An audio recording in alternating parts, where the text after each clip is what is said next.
एक ही पृथ्वी जिसको हम यहाँ पे पिछली क्लास से पढ़ते आए उस पे इतनी अलग अलग प्रकार की भू आकृतियां या लैंडफॉर्म्स कैसे हो सकते हैं। बीच में यहाँ पे ग्लेशियर रहा होगा और ग्लेशियर ने धीरे धीरे घर्षण के माध्यम से, घर्षण से क्या क्या होगा, इसने यहाँ पे पहले अपक्षय, फिर क्षरण और निक्षेपण के माध्यम से देखो यहाँ पे बीच में एक पूरी स्ट्रक्चर ही क्रिएट कर दी है दूसरे तरीके की। यहाँ से एक बल लग रहा है और यहाँ से भी एक बल लग रहा है। अगर इनके ऊपर जो ये क्षितिज बल लग रहा है इसके कारण क्या होगा सर, इसका कुछ भाग जो है ऊपर की तरफ उठ जाएगा और कुछ भाग नीचे की तरफ रह जाएगा। अपक्षय को प्रभावित क्या क्या करते हैं, उस एरिया की भूविज्ञान, मौसम, जलवायु, उच्चावच और जैविक कारक जिसकी मैं ऑलरेडी आपसे बात कर चुका हूँ, ठीक है ना। परिवहन करना कि सर उसको उठाया यानी अधिग्रहण किया और उसको वहां से उठा करके हवा पानी के साथ में लेके चले जाना, परिवहन कर देना, इसे अपर्दन कहा जाता है। हमें याद होना है कि ये सारी चीजें सबसे ज्यादा कहाँ होगी, जो अभी न्यूली मेड एरिया जैसे कि अरावली पर्वतमाला। नमस्कार दोस्तों, आप सभी का स्वागत है पीडब्ल्यू ओनली आईएएस हिंदी माध्यम मंच पे। आज हम भौतिक भूगोल संभव बुक सीरीज के अंतर्गत भू आकृति विज्ञान का द्वितीय भाग के ऊपर अध्ययन अध्यापन करने वाले हैं और इस पठन पाठन की श्रृंखला के अंतर्गत बता दूं दोस्तों, आज की क्लास काफी महत्वपूर्ण है क्योंकि आज हम भू आकृतिक प्रक्रियाओं के बारे में कई सारी चीजों का जानकारी लेंगे, साथ में क्लास के नोट्स भी बनाएंगे। क्लास के उपरांत मिलेंगे आपको पीडीएफ भी पीडब्ल्यू एप्लीकेशन पे। वृहद संचलन क्या होता है, मास मूवमेंट्स के बारे में भी हम इस क्लास के साथ साथ में जानकारी लेने की चेष्टा करेंगे। बढ़ते हुए आपको बता दूं कि हमारे पीडब्ल्यू ओनली आईएएस के साथ में जुड़ करके आप 2026, 27 और 28 के 1 ईयर, 2 ईयर और 3 ईयर के क्लासरूम प्रोग्राम्स के अंदर एनरोल कर सकते हैं, जो कि हिंदी, इंग्लिश और हिंग्लिश इन दोनों माध्यम के साथ में भी आपको मिल सकते हैं। एक बहुत ही नॉमिनल प्राइस के अंदर इन सीटीआर बेस्ड क्लासेस को आप एनरोल कीजिए। आपके लर्निंग एक्सपीरियंस को और एनहांस करने में, आपको गोल ओरिएंटेड अप्रोच में जो है कंसिस्टेंसी, डिसिप्लिन और रिवीजन तीनों में ही यह मदद करने वाली है। मैं हमेशा कहता हूं ज्ञान का होना अलग बात है और ज्ञान का प्रायोगिकता सिद्ध कर पाना अलग बात है। क्या पढ़ना है सबको पता है, कैसे पढ़ना है, उसका रिवीजन कैसे हो, अभ्यास किया जाए, अभ्यास की गलतियों को कैसे सुधारा जा सकता है, इस श्रृंखला का कहीं न कहीं आपके लिए एक मील का पत्थर साबित होने वाला है यह निर्णय जब आप पीडब्ल्यू ओनली आईएएस को ज्वाइन करने वाले। आइए आज की क्लास को शुरू करते हैं। उससे पहले आपको कम्युनिटी की भी इंफॉर्मेशन दे दूं कि हमारी community Jagdish Jangir sir PW telegram channel पे है दोस्तों। यह कम्युनिटी जैसे स्क्रीनशॉट लिया था 15,000 स्टूडेंट, आज की तारीख में यहाँ पे 43,000 स्टूडेंट से ज्यादा पैन इंडिया जो हिंदी स्टूडेंट्स है उन्होंने ज्वाइन किया है। आप भी डेली करंट अफेयर्स के लिए, ज्योग्राफी के लिए और भी अन्य विषयों के साथ में अगर कहीं भी आपको ये लग रहा है कि सर हमें मार्गदर्शन की आवश्यकता है, कंटेंट की आवश्यकता है, डेफिनेटली इसमें जुड़िए। हफ्ते में 2 दिन हम लोग टेलीग्राम पे लाइव आकर के आपके 1-to-1 मेंटरशिप कॉल्स भी लेते हैं, जिसके माध्यम से वह बच्चे जो टियर 2, टियर 3 टाउन में है, हिंदी से या फिर कंटेंट रिलेटेड कोई भी समस्याओं से चिंतित है, उनका भी हम वन स्टॉप सॉल्यूशन देने की यथा समग्र सामर्थ्य चेष्टा करने वाले। तो आइए क्लास के कंटेंट को शुरू करते हैं और इस क्लास नंबर 3 के अंतर्गत हम दोस्तों बात कर रहे हैं भू आकृतिक प्रक्रियाओं के बारे में। जियोमॉर्फिक प्रोसेसेस क्या है और वृहद संचलन, मास मूवमेंट क्या होता है। देखिए हमारी धरती जो है हर जगह पे समान तो नहीं है सर। हमने देखा कहीं पहाड़ है, कहीं पठार देखने को मिलेंगे, कहीं आपके पास में मैदान भी देखने को मिलेंगे, कहीं आपकी नदियां हैं, झीलें हैं, कहीं आपके पास में जो है अलग अलग प्रकार की स्थल आकृतियां हैं। सर एक ही पृथ्वी जिसको हम यहाँ पे पिछली क्लास से पढ़ते आए उस पे इतनी अलग अलग प्रकार की भू आकृतियां या लैंडफॉर्म्स कैसे हो सकते हैं, इसके पीछे क्या कारण होगा। इन कारणों में हमको जानकारी लेनी होगी कि भू आकृतियां ना, भूमि पे बनी हुई सारी आकृतियों को कौन सी जो है प्रोसेसेस यहाँ पे अंजाम देती हैं। सो यहाँ पे भू आकृतिक प्रक्रियाएं वो है प्रोसेसेस, वो है प्रक्रियाएं जिनसे कि पृथ्वी के ऊपर की आकृतियां जो भी आपके पास में पहाड़ हो, पठार हो, मैदान हो, ये सारे बन रहे। सर कौन कौन सी चीजें हो सकती हैं, जैसे कि कुछ यहाँ पे प्रक्रियाएं होंगी जो पृथ्वी के अंदर से लगने वाली है। पृथ्वी के अंदर से जो है कुछ बल यहाँ पे एक्टिव है जिन्हें एंडोजेनिक फोर्स कहते हैं। कुछ फोर्स उसमें धीमे होते हैं जिन्हें डायस्ट्रॉफिक फोर्स कहते हैं, जबकि कुछ फोर्स एकदम अचानक से यहाँ पे हरकत में आते हैं, जैसे ज्वालामुखी है, भूकंप है, इनको आपके पास में अचानक बल के नाम से जाना जाएगा। यहाँ पे डायस्ट्रॉफिक फोर्सेस को अगर हम जाने दोस्तों, सो यहाँ लंबवत बल भी हो सकते हैं और क्षितिज बल भी हो सकते हैं। लंबवत बल के अंतर्गत आपके पास में जो लैंडफॉर्म्स है वो ऊपर और नीचे की तरफ धंसता है, जबकि क्षितिज बल के अंतर्गत यहाँ पे संपीड़न और तनाव, कंप्रेशन और टेंशन देखने को मिलने वाला है। दूसरा है एक्सोजेनिक। एक्सोजेनिक मतलब पृथ्वी की सतह के ऊपर क्या है, हवा है, पानी है ना, इन चीजों का क्या प्रभाव हो सकता है? सर, इन चीजों के कारण या तो आपके पास में जैसे किसी भी चीज का अपक्षय हो सकता है, किसी भी चीज का क्षरण हो सकता है और अंत में उसको निक्षेपित किया जा सकता है। तो अपक्षय हो, क्षरण हो, निक्षेपण हो, ये तीनों ही चीजें एक्सोजेनिक भू आकृतिक प्रक्रियाएं होने वाली है, जिसमें बहता पानी हो, भूजल हो, ग्लेशियर हो, लहरें हो और हवाएं हो। ये सब मिलकर के अंततः पृथ्वी की भू आकृतिक प्रक्रियाओं के माध्यम से पृथ्वी की भू आकृतियों का निर्माण करते हैं।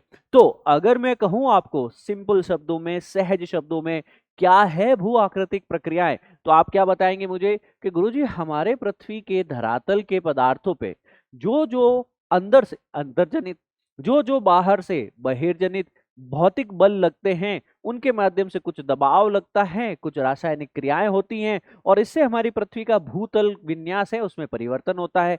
कुछ एरिया ऊपर उठ गया, मैदान यहाँ पे पठार बन गया, कुछ एरिया ज्यादा ऊपर हो गया आपके पास में पहाड़ बन गया और कुछ समतल रह गया तो ये मैदान हो गया। तो पहाड़, पठार, मैदान, ये सारे के सारे कैसे बन रहे? अंतर्जनित बहिर्जनित बलों के द्वारा जो दबाव लगाया जा रहा है, जो रासायनिक और भौतिक प्रक्रियाएं और परिवर्तन हो रहे हैं, वही हमारे भूतल के, वही हमारे लिथोस्फीयर के, वही हमारे भूपटल के विन्यास में परिवर्तन भी कर दे रहे हैं। इसी कारण हम इन्हें भू आकृतिक प्रक्रियाओं का भी नाम दे रहे हैं। ठीक है ना? जैसे कि आप ये दे सकते हैं, ये पूरा का पूरा एरिया चेंज क्यों है सर? ये बीच में यहाँ पे कोई एक, पहले क्या रहा होगा आपके पास? पूरा पहाड़ी एरिया, पर बीच में यहाँ पे ग्लेशियर रहा होगा और ग्लेशियर ने धीरे धीरे घर्षण के माध्यम से, घर्षण से क्या क्या होगा इसने, यहाँ पे पहले अपक्षय, फिर क्षरण और निक्षेपण के माध्यम से देखो यहाँ पे बीच में एक पूरी स्ट्रक्चर ही क्रिएट कर दी है दूसरे तरीके की। तो हमें पता है कि सर कौन कौन सी भू आकृतिक प्रक्रियाएं हो सकती है।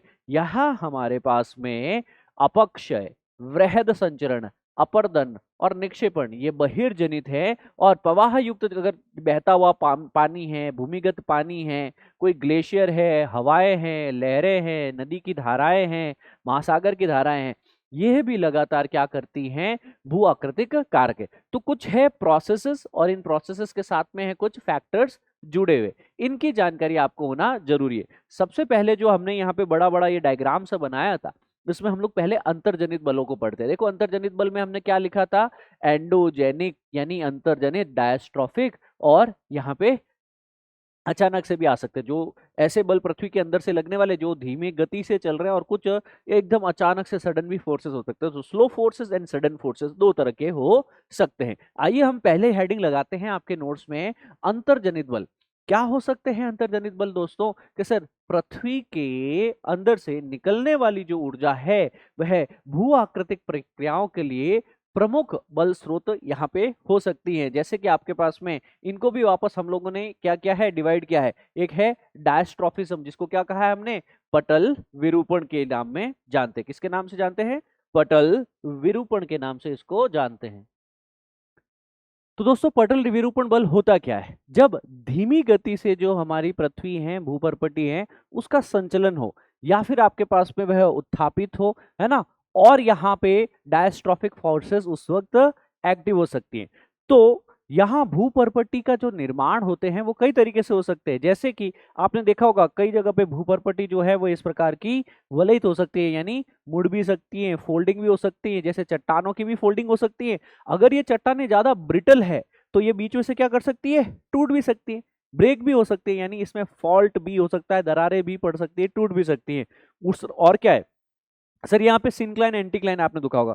सर कोई एरिया ऊपर भी उठ सकता है क्योंकि इस एरिया पे दबाव पड़ा था, और कोई एरिया जो है वो नीचे की तरफ भी जा सकता है। ठीक है ना? तो यहाँ पे अपलिफ्टिंग और सबसाइडिंग है ना, यह भी इसी के अंतर्गत शामिल है। अब डायस्ट्रोफिक फोर्सेस जो होते हैं, पटल विरूपित फोर्सेस इनको कहा जाता है, इसमें पर्वत निर्माणकारी प्रक्रियाएं भी हो सकती हैं, ऑरोजेनिक प्रोसेसेस भी हो सकती हैं, है ना। ओरोजेनी मतलब होता है पर्वत निर्माण, ठीक है ना। तो वह प्रक्रियाएं जिससे पर्वत का निर्माण हो सकता है उनको भी हम समझते हैं कि सर पहले फॉल्ट कैसे क्रिएट होता है। ये वाला एरिया था, इसमें से कुछ भाग जो है टूट करके नीचे चला गया, तो यह भी एक तरीके से क्या कह सकते हैं, जैसे ये एरिया अब ऊपर देखने को मिलेगा तो हम ये कह सकते हैं कि सर ये वाला एरिया तो बन गया है आपका पठार, जबकि ये वाला एरिया जो है अब आपके पास वापस समतल भूमि है, ब्लॉक की है, बट ये एरिया थोड़ा नीचे धंसा हुआ है। पर ये एक तरफ उभार और एक तरीके से जो सब्सिडेंस ये कैसे देखने को मिलता है आपके पास में, उसके पीछे कारक डायस्ट्रॉफिक फोर्सेस रह सकते हैं।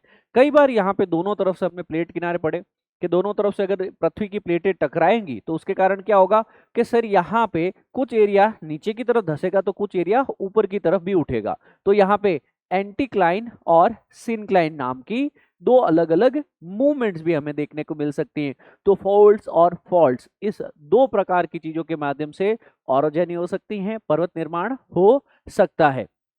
राइट, यहाँ पे कई बार भूपर्पटी जो है वह कंप्रेशन के कारण क्या कर सकती है दोस्तों, वलयित भी हो सकती है कि सर दोनों तरफ से क्या लग रहा है आपका फोर्सेस एक्सर्ट हो रहे हैं और पर्वत निर्माण प्रक्रियाएं जो है यहाँ पे देखने को मिल सकती हैं। ये प्रक्रियाएं पृथ्वी की सतह पर क्षितिज रूप से कार्य करती हैं, है ना। कैसे है आपके पास में, हॉरिजॉन्टली, है ना, हॉरिजॉन्टली दोनों आपस में किसी भी एरिया को ऊपर उठा देगी। जैसे देखो यहाँ पे मैं आपको एक एग्जाम्पल देके समझाता हूँ। क्या एग्जाम्पल से समझेंगे दोस्तों आप, यहाँ पे थोड़ा सा इसको समझिएगा। जैसे ये आपके पास में अर्थ का लिथोस्फीयर है, भूपर्पटी है, यहां से एक बल लग रहा है और यहां से भी एक बल लग रहा है। अगर इनके ऊपर जो ये क्षितिज बल लग रहा है इसके कारण क्या होगा सर, इसका कुछ भाग जो है ऊपर की तरफ उठ जाएगा और कुछ भाग नीचे की तरफ रह जाएगा। मतलब क्या हुआ कि भूपर्पटी जो है आपके पास में उसके अंतर्गत ही क्षितिज रूप से हॉरिजॉन्टली भी कुछ फोर्सेस काम करेंगे, जिसके कारण यहाँ एंटीक्लाइन और सिनक्लाइन कुछ एरिया अपलिफ्ट हो जाएगा, कुछ एरिया सबसाइड हो जाएगा, ठीक है ना। और अगर यहाँ पे कमजोर रही वह सारी चट्टानें तो वहां दरारें यानी फॉल्टिंग भी उत्पन्न हो सकती हैं। तो इन्हें अपसारी बल के नाम से भी जाना जाता है। अब ये क्या है आपके पास में, जब बल जो है एक दूसरे की तरफ लगता है तब तब यहाँ पे हमें किसी न किसी प्रकार के अपलिफ्टमेंट देखने को मिल सकते हैं और पर्वतों का इसमें निर्माण हो सकता है, ठीक है ना। और यहाँ हम लोग दोस्तों आगे बढ़ने की कोशिश करें तो यह एग्जैक्टली आपके पास में राइट फॉर्मूला होगा कि यहाँ फोर्सेस के कारण क्या देखने को मिल रहा है, दिस रीजन हैज अपलिफ्टेड, है ना, this region has uplifted. Moving forward epeirogenic processes की बात करते हैं। अगर मैं दोस्तों एपिरियोजेनिक प्रोसेसेस पे आऊं तो भूपर्पटी हमारा लिथोस्फीयर है आपके पास में, अगर इस बार यहाँ पे इसका झुकाव जो है ऊर्ध्वाधर अगर संचलन हो जाए तो मतलब इस बार हॉरिजॉन्टल यहाँ पे मूवमेंट नहीं है, मूवमेंट क्या है, ऊर्ध्वाधर है, वर्टिकल है, ठीक है ना। तो इस ऊर्ध्वाधर संचलन को ही हम एपिरियोजेनिक फोर्सेस भी कहते हैं और यह एक कॉन्टिनेंटल की जो निर्माण की जो है प्रक्रिया है उसके अंतर्गत इसको शामिल किया जा सकता है। सबसे पहले हम लोगों को यह समझना है कॉन्टिनेंट्स बने कैसे। जैसे सपोज हम अर्थ का ही एग्जाम्पल लेते हैं, पृथ्वी का ही एक एग्जाम्पल लेते हैं। पृथ्वी के एग्जाम्पल में आप लोगों को ये चीज समझना है कि सर कुछ एरिया जो रहा होगा वो ऊपर की तरफ मूव किया होगा, है ना, कुछ एरिया ऊपर की तरफ मूव किया होगा, राइट, और बाकी जो है एरिया नीचे रहा होगा। तो जो एरिया नीचे रहा उसमें क्या पानी भर गया यहाँ पे, ठीक है ना। तो ये क्या बन गया आपके पास में, ओशियंस बन गए। क्या बन गए, ओशियंस बन गए।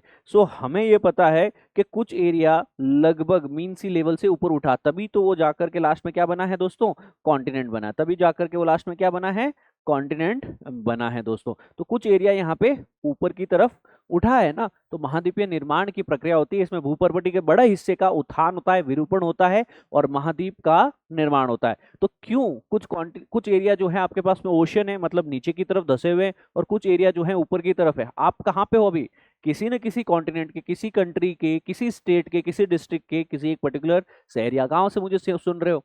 तो वो रीजन क्यों संभव हो पाया, क्यों पूरी पृथ्वी के ऊपर पानी नहीं फैल गया, रीजन कि सर जो हमारी भूपर्पटी है उसमें सारा का सारा एरिया समान जो है ऊंचाई पे नहीं है, कुछ एरिया यहाँ पे विरूपित है, कुछ एरिया का उत्थान हो रखा है। कारण क्या है सर, कुछ ऊर्ध्वाधर बल यहाँ लगते हैं। कौन से फोर्सेस लगते हैं दोस्तों, यहाँ पे ऊर्ध्वाधर बल लगते हैं, यानी आपके पास में भूपर्पटी जो है कहीं ऊर्ध्वाधर वर्टिकली जो है आपके पास में नीचे की तरफ है, तो कहीं आपके पास में ऊपर की तरफ उठ रखी है। तो ओशंस और कॉन्टिनेंट्स इसे महाद्वीप का निर्माण प्रक्रियाएं भी इसी से होता है दोस्तों, ठीक है ना। ये चीजें याद रखना है। देखो ये वाला एरिया ऊपर उठने के कारण यहाँ पे क्या है, कॉन्टिनेंट बन चुके हैं, राइट। यहाँ पे आकस्मिक अंतर्जनित प्रक्रियाओं की हम लोगों को भी बातचीत करनी है। ये वो गतिविधियां होती है जो भूमि के अंतर्गत जो है क्या करती हैं दोस्तों, अचानक उत्पन्न हुए बलों के कारण लगती है। आकस्मिक जो अंतर्क्रियाएं क्या हो सकती है सर? पृथ्वी के अंदर से अर्थक्वेक अचानक आता है, ज्वालामुखी अचानक से फटता है, भूस्खलन जो है वह अचानक से ही देखने को मिलने वाला है। अब बहिर्जात बल क्या हो सकता है, इसकी हम लोग बातचीत करते हैं। बहिर्जात बल पृथ्वी के अंतर्गत सतह पर उत्पन्न, जैसे सौर ऊर्जा है, कभी भी सौर ऊर्जा से क्या होगा, पृथ्वी पे हीट, उष्मा, तापमान देखने को मिलेगा। सर टेम्परेचर से क्या होगा, कहीं तापमान ज्यादा तो कहीं कम देखने को मिलेगा। सर उससे ही तापांतर से क्या होगा, दाबांतर देखने को मिलेगा। अगर हाई टेम्परेचर है, एक मिनट सौरभ भाई, अगर हाई टेम्परेचर है तो हमें यहाँ पे लो प्रेशर देखने को मिलेगा, और कहीं पे भी लो टेम्परेचर है तो वहां पे हमें हाई प्रेशर देखने को मिलेगा। हमें यह पता है कि पवनें हमेशा हाई प्रेशर से लो प्रेशर की तरफ रन करती हैं। तो पृथ्वी के ऊपर यह इस सौर ऊर्जा से क्या प्रभाव पड़ा सर? यहाँ पे पवनों की मूवमेंट हुई, विंड्स का मूवमेंट देखने को मिलता है, और यहाँ पे विवर्तनिक ढाल के कारण भी हमें कई बार ये चीजें देखने को मिली। तो ऊर्जा इनको वायुमंडल से मिलती है। हमारे वायुमंडल में जो उच्च दाब व निम्न दाब की कहीं न कहीं आपके पास में परिस्थितियां जनरेट होती हैं, उसी कारण ही आपके पास में सतह पे सारे मूवमेंट्स होते हैं। बहिर्जानित बल जो होते हैं वो हमेशा किसी भी कॉन्टिनेंट या ओशियन या किसी सतह का निर्माण नहीं करते, बल्कि उसका अपर्दन करना, उसको डिस्ट्रॉय करना, उसका विनाश करने का काम करते हैं। तो ये धीमे धीमे काम करेंगे। ये पवनें कितने सालों में जो है पर्वतों को घसेगी, कितने सालों में पहाड़ों को, चट्टानों को घसेगी, पानी धीरे धीरे बहेगा, पर ये क्रमिक बल हैं, लगातार चलते हैं सैकड़ों साल, करोड़ों सालों तक। इसी कारण ये विनाशकारी व अनाच्छादात्मक बहिर्जनिक प्रक्रियाओं के रूप में जाने जाते हैं। अब याद रखिए कि बाहर की जो शक्तियां हैं आपके पास में, इन शक्तियों की क्रियाओं के परिणाम स्वरूप क्या होगा कि स्थल उच्चावच है उनमें कटाव होगा, उनमें क्षरण होगा, और बेसिन में भराव भी देखने को मिल सकता है। ठीक है, अब यहाँ पे पृथ्वी के भूभाग जो हैं, जितने भी विविधता देखने को मिल रही है कि सर जैसे ये पृथ्वी है, यहाँ पे कई जगह पे मैदान है, तो कई जगह पे आपको पहाड़ देखने को मिल रहे हैं, कई छोटे हैं कई बड़े हैं, कई जगह पे आपको पठार देखने को मिल रहे हैं। तो ये क्या करेगा कि सर जितने भी आपके पास में इस प्रकार के बल देखने को मिलेंगे, बहिर्जात बल देखने को मिलेंगे कि सर यहाँ पे या तो नदी आ रही है या फिर यहाँ पे पवनें बह रही हैं, तो ये क्या करेगी, धीरे धीरे इस एरिया को ग्रेड करेगी, इस एरिया को, पहाड़ की हाइट को कम करेगी। आपको पता है आज जितने हिमालयाज ऊंचे हैं, एक वक्त करोड़ों वर्षों पहले हो सकता है हमारे अरावलीज भी उतने ऊंचे थे, पर क्या हुआ, हजारों वर्षों के, करोड़ों वर्षों के इस क्रमिक बल के द्वारा, क्रमिक बल कौन सा रहा दोस्तों आपके पास में, बहिर्जनित बल, जैसे कि सौर ऊर्जा के कारण जो विवर्तनिक ढाल बनी है, जो पवनें चल रही हैं, जो वायु चल रही हैं, जो आपके पास में विंड्स का फ्लो देखने को मिल रहा है, जो बारिश देखने को मिल रही है, जो नदियां हैं, जो स्ट्रीम्स है, जो धाराएं देखने को मिल रही हैं, ये सारी चीजें मिलकर के क्या कर रही हैं, यह भू आकृतिक प्रक्रियाओं के अंतर्गत जो है चीजों का अनाच्छादन करती हैं, ग्रेडेशन करती हैं, उनका अपर्दन करती हैं। तो किसी भी चीज का अपर्दन हो रहा है उसको हम लोग यहाँ पे साइंटिफिकली क्या नाम दे रहे हैं दोस्तों, ग्रेडेशन नाम दे रहे हैं। और जितनी भी बहिर्जनित भू आकृतिक प्रक्रियाएं हैं उसका सामान्य शब्दावली क्या होता है, अनाच्छादन, डेन्यूडेशन।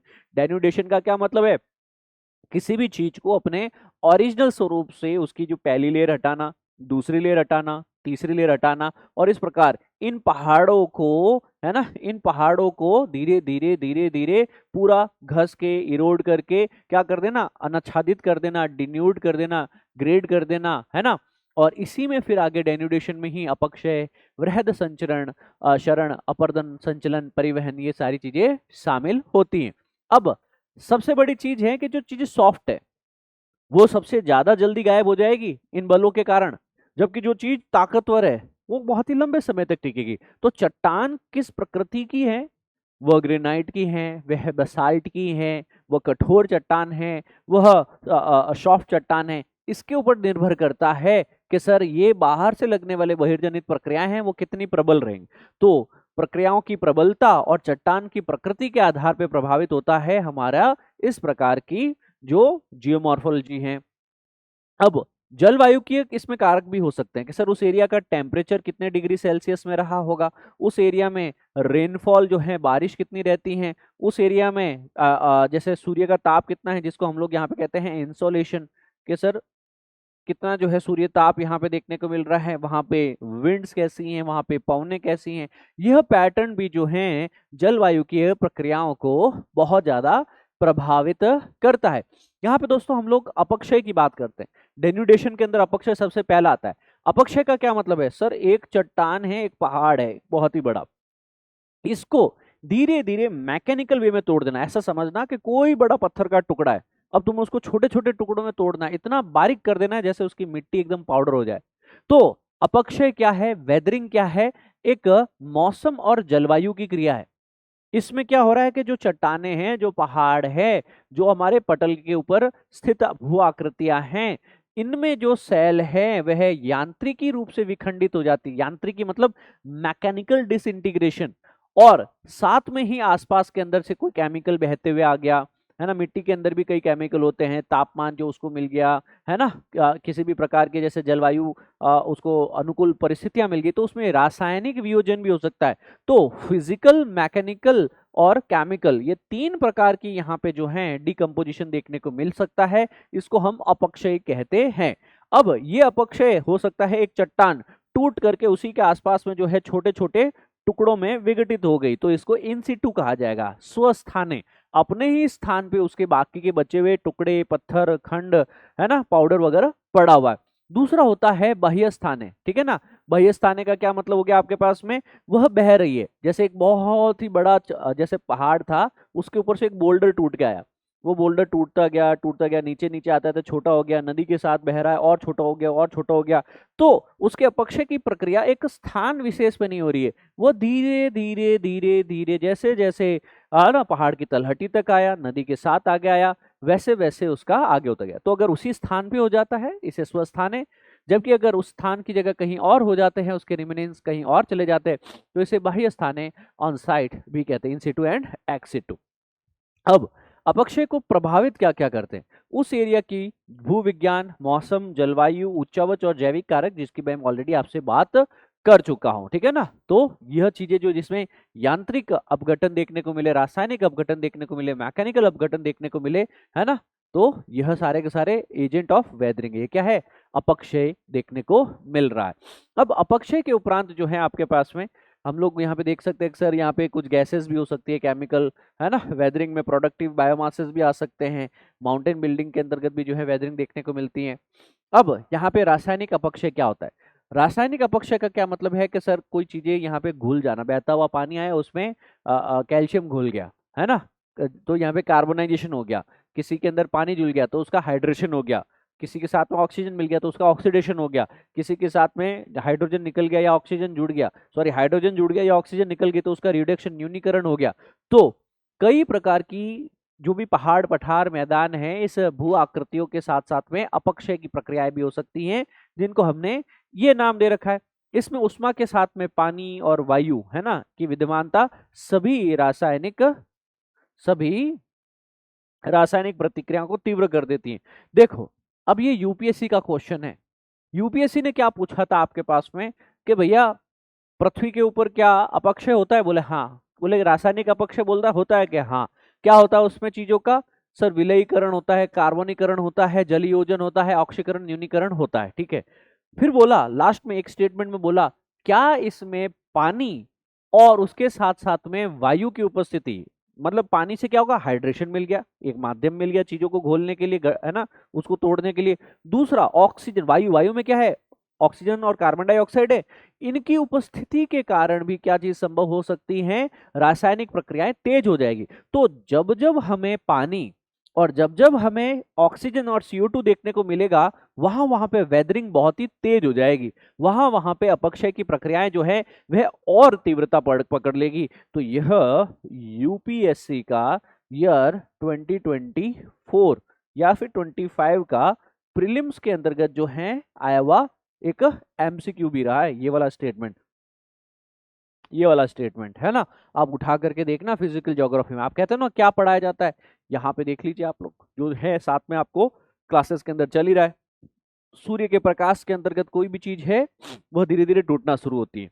प्रकाश प्राप्त करते ही उष्मा, तापमान बढ़ता है, तापमान बढ़ते ही क्या होगा? उनमें वृद्धि होगी।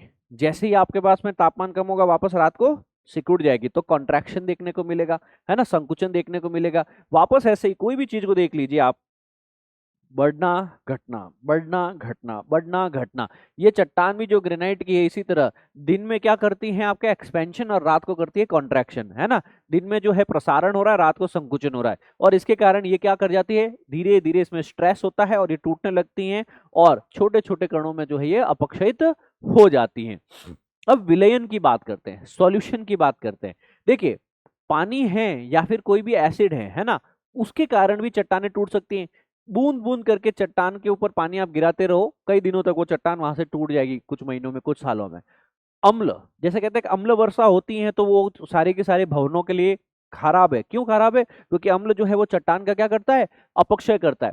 एग्जाम्पल के लिए कहें तो जहां भी लाइमस्टोन है, चूना पत्थर है, वहां वहां क्या है, चूने पत्थर में क्या होता है, कैल्शियम कार्बोनेट होता है, कैल्शियम मैग्नीशियम बाइकार्बोनेट होता है। ये खनिज जो हैं वो कभी भी पानी के साथ मिलकर के क्या कार्बनिक अम्ल बना देंगे, तो कार्बनिक अम्ल युक्त पानी में वह घुल जाते हैं और पूरी की पूरी चट्टाने जो है उसका एक सॉल्यूशन, एक पानी के अंदर वो घुल सी जाती है। तो अब चट्टान थी, पर अगर उस एरिया में अम्लीय पानी पहुंच गया, एसिडिक वाटर पहुंच गया, पानी या अम्ल में वह धीरे धीरे विघटित हो जाती है, वह विलयित हो जाती है, उसी में घुल जाती है। तो विलयन समझ में आया आपको। इसके अलावा एक और अपक्षय की घटना घटित होती है, वह है कार्बनीकरण। वायुमंडल में CO2 है, कार्बन डाइऑक्साइड है, बोलेंगे हाँ जी, है ना। अब आपको पता है कि CO2 भी जो है चीजों को तोड़ सकती है, जैसे फेल्सपार है और कार्बोनेट खनिज है, उसको बदलने में जो है मदद करती है। तो ऑब्वियसली वायुमंडल में ऑक्सीजन है, पानी है, वायुमंडल के अंदर CO2 है, ये सारी ही चीजें जो हैं मैकेनिकल डिसइंटीग्रेशन में एक बड़ा फैक्टर बनती है। कई बार पानी का किसी साथ में जुड़ जाना, जल योजन हो जाना भी, है ना। जैसे कोई खनिज है वो अगर पानी को सोख लेता है ना, तो वो क्या करता है, कोई भी चीज देखो, जैसे आप लोग किसी भी देखो चीज को आप रखिए, जैसे चने को पानी में रखते हैं तो सुबह तक क्या हो जाता है, वो फैल जाता है, सुबह तक क्या कर जाता है, वो फैल जाता है। और पानी में फैलने के उपरांत ही क्या होता है दोस्तों, वह टूट करके वापस 2 से 3 टुकड़ों में टूट सकता है। तो यहाँ पे जल योजन के कारण भी खनिज के भी जो चट्टाने हैं, रॉक्स है, वो क्या करेगी, वो मिनरल्स भी पानी को सोखते हैं, जिसमें क्या है, उसका आयाम, उसका वॉल्यूम बढ़ता है। और कैल्शियम सल्फेट और पानी अगर मिल जाएगा तो उससे जिप्सम बन जाएगा, और ये बार बार होने से एक्सफोलिएशन होगा और इनका ग्रेन्युअल डिसइंटीग्रेशन होकर के भौतिक फिजिकल वेदरिंग यहाँ पे देखने को मिलने वाली। ऑक्सीडेशन और रिडक्शन, ये वाली आपने 10वीं की क्लास में 2 रिएक्शन पढ़ी होगी, है ना। ऑक्सीजन का योग कर देना या फिर आपके पास में ऑक्सीजन को हटा देना, ये है न्यूनीकरण, ये है रिडक्शन, ठीक है ना। तो ऑक्सीजन की अनुपस्थिति है ना आपके पास में, तो भी ये खतरनाक हो जाता है। तो ऑक्सीजन का योग से आए व्यवधान के कारण चट्टान टूट जाती है, और ऑक्सीकृत खनिजों को वातावरण में रखा जाता है तो ऑक्सीजन अनुपस्थित है, तो जैसे कि भौम जल स्तर के नीचे या फिर जलस क्षेत्र में, तो वो उनका रिडक्शन होना भी शुरू हो सकता है। अब ये तो था आपके पास में वेदरिंग, जो केमिकल थी। अब हम बात करते हैं यांत्रिकी, अपक्षय अभिक्रिया या फिजिकल। तो फिजिकल एंड मैकेनिकल वेदरिंग कैसे होती है दोस्तों आपके पास में, कि सर आपने कोई एक्सटर्नल फोर्स यहाँ एक्सर्ट किया है, you have applied some sort of mechanical force. तो भौतिक या यांत्रिक बल यहाँ पे जो है अगर आपने एक्सर्ट किया है किसी भी स्थान विशेष पे, वस्तु विशेष पे, तो यहाँ पे उनका डिसइंटीग्रेशन हो सकता है उस चट्टान का। So one need to remember कि अधिकांश प्रक्रियाएं तापमान के कारण क्या करती हैं, वे विस्तारित होती हैं, और दबाव के कारण जो है वे मुक्त हो सकती है।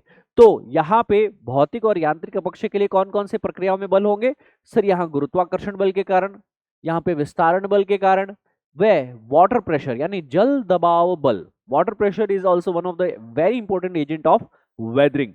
तो यहाँ भार विहीनीकरण व विस्तारीकरण, ये एक 2 इंपॉर्टेंट टर्म्स हैं कि सर जितनी भी हमारी अपरदित भूमि सतह हैं, जितनी भी वेदर्ड लैंड सरफेस है, वहां पे मैंडी फ्रैक्चर्स की जो बड़ी शीटें हैं पत्थर के अंदर जो है आपके पास में, है ना, जैसे पोर्स है, वह उत्पन्न कर सकते हैं। तो आप सोचने की कोशिश कीजिए कि किस प्रकार आपके पास में, है ना, यहाँ पे ये प्रक्रियाओं के कारण क्या हो सकते हैं, बड़े समतल गोलाकार गुंफ, जिन्हें कि विस्तार गुंफ भी कहा जाता है, यह पैदा हो सकते हैं।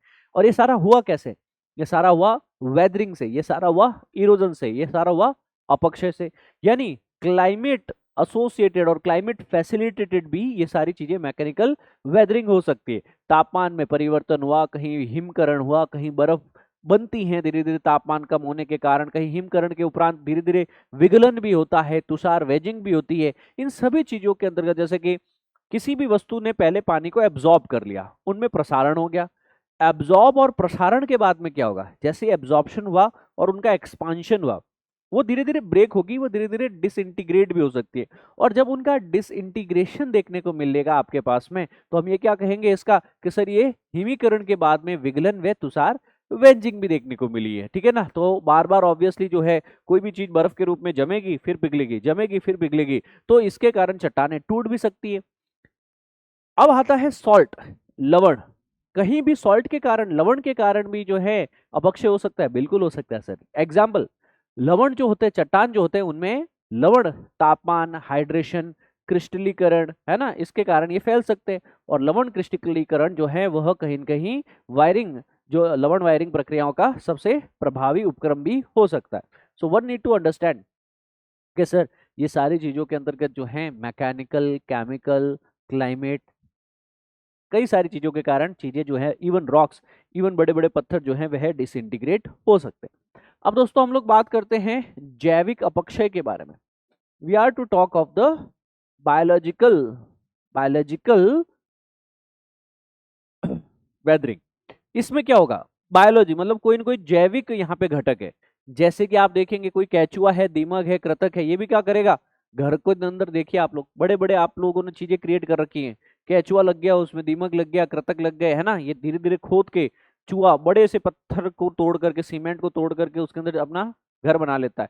दीमक लकड़ी को तोड़ देता है, पत्थर को तोड़ देता है। केचुए जमीन को पूरा खोखला कर देते हैं अंदर से। सो यहाँ हमें पता चलता है कि जैविक अपक्षय संभव है। कार्बनिक पदार्थ का भी यहाँ पे क्या हो सकता है दोस्तों, क्षय हो सकता है। कि सर यहाँ कोई भी, जैसे लकड़ी की टहनी है, हम लोग मानते हैं वो डिसइंटीग्रेट होती है, तो उसमें ह्यूमस, ह्यूमिक एसिड, पत्तियां वगैरह, जो भी कार्बनिक और अन्य अम्ल इसमें उत्पन्न होंगे। और कार्बनिक अम्ल वगैरह जो उत्पन्न हुए हैं, वह कुछ तत्व धीरे धीरे क्या करेंगे, आसपास के एरिया में जो भी चट्टाने होगी, जो भी आपके पास में सरफेस होगी, उसमें भी घुलेंगे। तो इन सब चीजों के कारण, जैसे कि यूमिक और कार्बनिक और अन्य एसिड्स के कारण क्या होगा, आसपास के एरिया में ज्यादा से ज्यादा वेदरिंग देखने को मिलेगी, है ना। और जड़ें जो होती है पेड़ों की, वो भी क्या करती हैं, चट्टानों के ऊपर दबाव डालती है और चट्टानों को डिसइंटीग्रेट कर देती है, तोड़ देती है, राइट। अब हम लोग थोड़ा इससे आगे बढ़ते हैं और अपरदन निक्षेपण की बात करते हैं कि चट्टान टूट तो चुकी है, अपक्षय हो चुका है, उसके बाद में उसके आगे की चट्टान का अब जो टूटा हुआ भाग यानी जो मलबा है, उसको उठा करके, उसको कहीं परिवहन करके, ट्रांसपोर्ट करके, बहते पानी के साथ में वो चीज जा सकती है, बह के भूजल के साथ जा सकती है, ग्लेशियर के साथ चली जाए, हवा के साथ चली जाए, समुद्र की लहरों के साथ चली जाए और कहीं और निक्षेपित हो जाए। तो इस परिवहन करना कि सर उसको उठाया यानी अधिग्रहण किया और उसको वहां से उठा करके हवा पानी के साथ में लेके चले जाना, परिवहन कर देना, इसे अपर्दन कहा जाता है।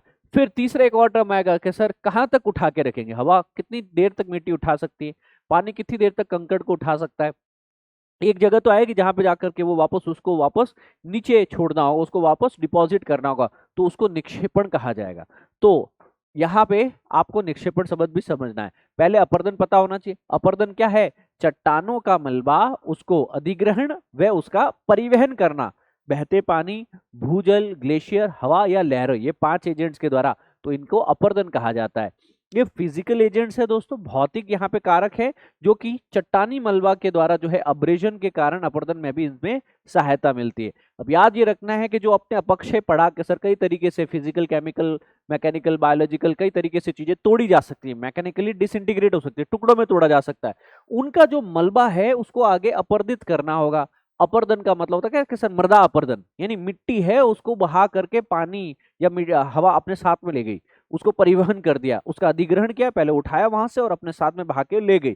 तो अपक्षय और अपर्दन के लिए जो है अब्रेजन यानी घर्षण एक सहायक कदम है।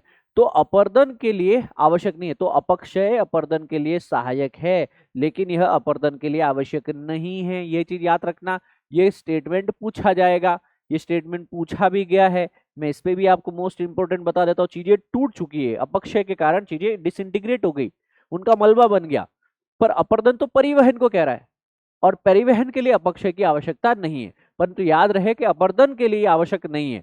तो अपक्षय जो है वह वृहत क्षरण, अपर्दन जो है विनाशात्मक प्रक्रिया भी हो सकती है। अब यहाँ पे बताऊं, इसके आगे आता है निक्षेपण, जो चीजें तुमने अपर्दित की एक जगह से दूसरी जगह पे ट्रांसपोर्ट कर रहे हो ना, वो कहां तक करोगे? अपर्दन का लास्ट में परिणाम देखने को मिलेगा निक्षेपण, कि जो सामान आपने जो उठाया है यहाँ पे मलबा, ये मलबा परिवहित करके उठा करके कहीं और ले जाए और कहीं दूसरी जगह पे आपने जमाव कर दिया। तो पहले बड़े बड़े बोल्डर जमा होंगे, फिर थोड़ा आगे बढ़ेंगे तो आपको छोटे छोटे बोल्डर और आगे छोटे छोटे बोल्डर्स देखने को मिलेंगे। तो पहाड़ों के नितल पे आपको सबसे बड़े बोल्डर, फिर क्रमिक रूप से देखेंगे छोटे बोल्डर, और आगे जाएंगे तो और भी बारीक बारीक आपको मिट्टी देखने को मिलेगी। और ये सारे क्या है? ये वही चट्टानों का मलबा है। पर पानी के साथ में देखेंगे तो सबसे पहले बड़े बोल्डर, फिर छोटे बोल्डर, फिर और छोटे बोल्डर, और फिर आगे एकदम बारीक मिट्टी देखने को मिलेगी। ठीक है ना? तो बड़े क्रम से छोटे क्रम में जो है ये जमते जाते हैं, और पहले बड़े पत्थर जमा होते हैं फिर छोटे पत्थर। यहाँ पे निक्षेप का कारक क्या होगा? वही बहता पानी है, ग्लेशियर है, हवा है, लहरें हैं, भूजल है इत्यादि। अब हमको जानकारी में लेना है मित्रों वृहद संचलन, मास मूवमेंट क्या होता है।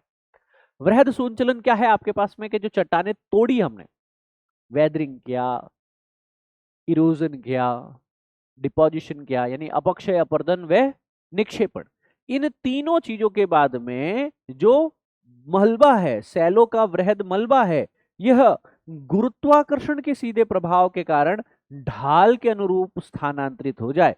कहीं पहाड़ है और इस पहाड़ के अंतर्गत, जैसे ये वाला हिस्सा है, ये वाला एरिया है जो लूज फिट है, बारिश के बाद में क्या हो सकता है? जैसे सपोज हमने यहाँ पे करा दी बारिश, है ना, बारिश के कारण यह पूरा पानी के अंदर घुल गया। अब ये इतना मजबूत रहा है नहीं, तो ये वाला एरिया जो है वह नीचे की तरफ, आगे की तरफ क्या कर सकता है? मास मूव कर सकता है, वृहद संचलन कर सकता है। तो जो चट्टानों का वृहद मलबा जो है, मास जो है, वह ढाल में गुरुत्वाकर्षण के सीधे प्रभाव में आगे स्थानांतरित हो जाएगा, आगे खसक जाएगा, ढाल में आगे बह जाएगा। तो वृहद संचलन क्या क्या चीजें हैं? सबसे पहले सामग्री कमजोर होनी चाहिए, कि सर ये बहुत ही ज्यादा स्ट्रांग पकड़ होगी तो आगे नहीं बह पाएगा कितनी भी बारिश हो जाए।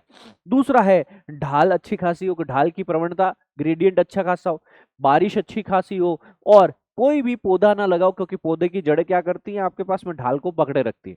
तो वृहद संचलन के लिए क्या क्या चीजें जरूरी है? मास मूवमेंट के लिए क्या चीज चार जरूरी है? सबसे पहली ढाल अच्छी, दूसरा सामग्री कमजोर, तीसरा अच्छी बारिश, और चौथा कमजोर सामग्री। ठीक है ना? कोई पौधा उदा उधर ना लगाओ। ठीक है? यहाँ पे कुछ अलग अलग शब्द है। फिर हीव होता है, स्लाइड होता है। हीव यानी जमीन की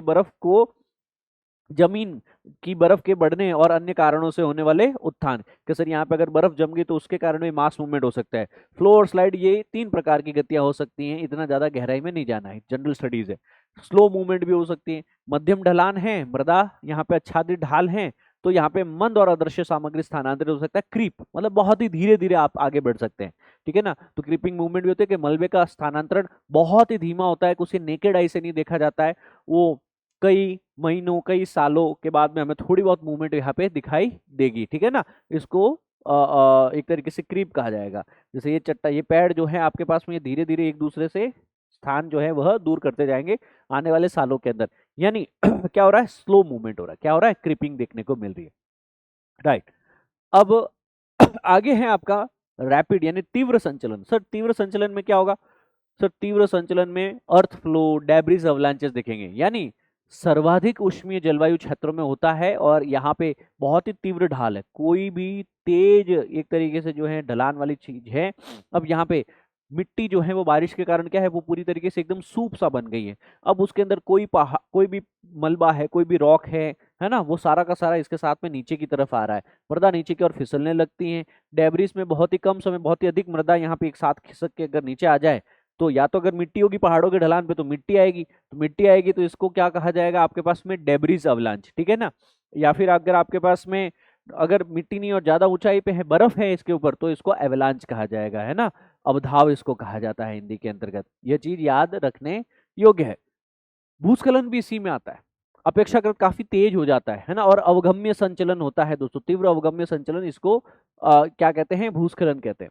अब स्खलित होने वाले पदार्थ अपेक्षाकृत शुष्क होते हैं इसके अंतर्गत, इसीलिए इसको जमीन कहा गया है, भूस्खलन कहा गया है। और मलबा संचलन के आधार पर इसके कई प्रकार है। स्लम्प हो सकता है कि सर ये लुढ़क लुढ़क के जो है वह अपनी हाइट से नीचे की तरफ जा रहा है आपके पास में, उल्टा घूमते हुए ढलान के ऊपर, इसके अलग अलग प्रकार हो सकते हैं। मलबे का स्खलन हो, सेल स्खलन हो, सेल पतन हो, कई सारी चीजें हो सकती है। अब हमें याद होना है कि ये सारी चीजें सबसे ज्यादा कहाँ होगी? जो अभी न्यूली मेड एरिया जैसे कि अरावली पर्वतमाला अवसादी चट्टानों से मिलकर बनी हुई है, आपके पास में असंगठित है, अनकंसोलिडेटेड है और आंशिक रूप से संगठित है, आपके पास में जमा हुआ है यहाँ पे। तो इसलिए इनकी ढाल बहुत तीव्र है और भूस्खलन यहाँ पे बहुत आम देखने को मिलता है। और भूस्खलन कहाँ है? दक्षिण में जाओगे तो नीलगिरी पर्वतमाला है, वहां पे भी देखने को मिलती है, पर ये मुख्य रूप से ठोस चट्टानों से बनी हुई है। पर तापमान पे परिवर्तन के कारण यहाँ पे यांत्रिक अपक्षय देखने को मिलता है और इसके कारण ज्यादा बारिश वाला एरिया भी है और इस कारण भी इस एरिया में क्या देखने को मिलेगा? भूस्खलन देखने को मिलने वाला है। सो दोस्तों, इस क्लास के माध्यम से हमने क्या क्या चीजों की जानकारी ली? वी ट्राई टू अंडरस्टैंड कि सर कौन कौन सी भू आकृतिक प्रक्रियाएं हैं, एंडोजेनिक एक्सोजेनिक फोर्सेस क्या होते हैं, स्थलाकृतियां कैसे बनती हैं, कैसे उनमें बदलाव आता है, कौन कौन से एक्सटर्नल और इंटरनल फोर्सेस उन पे लगते हैं और वृहद तौर पे इनकी जानकारी ली। अगली क्लासेस के अंतर्गत हम अगला चैप्टर पढ़ेंगे। तब तक के लिए थैंक यू। जय हिंद, सर्वदा शक्तिशाली। God bless you all.